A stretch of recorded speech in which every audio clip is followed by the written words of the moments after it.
Джамаин, уважаемые братья мусульман, хвала Аллаху Всевышнему, что мы сегодня совершали купли-продажа.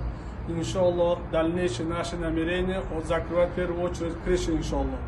Просим у Аллаха и просим вашей поддержки, иншаллах, чтобы кто распространяет, кто помогает, кто работает, иншаллах, дом Аллаха, за это вознаграждение от Всевышнего Аллаха, иншаллах.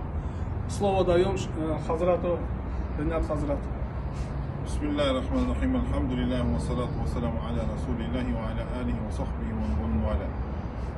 Вложение в этот проект немалых средств, это наша община Сафоновская, Смоленская, не своими силами, конечно, не потянет. Огромное здание, четырехэтажное, сколько здесь площадь примерно? 1200. 1200 квадратов, и чтобы отделать это огромные средства нужно, крышу покрыть и так далее. То есть здесь нужно колоссальные вложения для того, чтобы запустить. Но эти вложения окупятся многократно.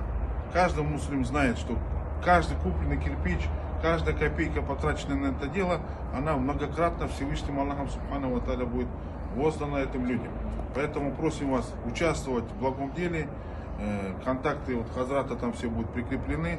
Если какие-то вопросы есть, обращайтесь. Это с трассы видно, это здание будет, и процесс этого отделки.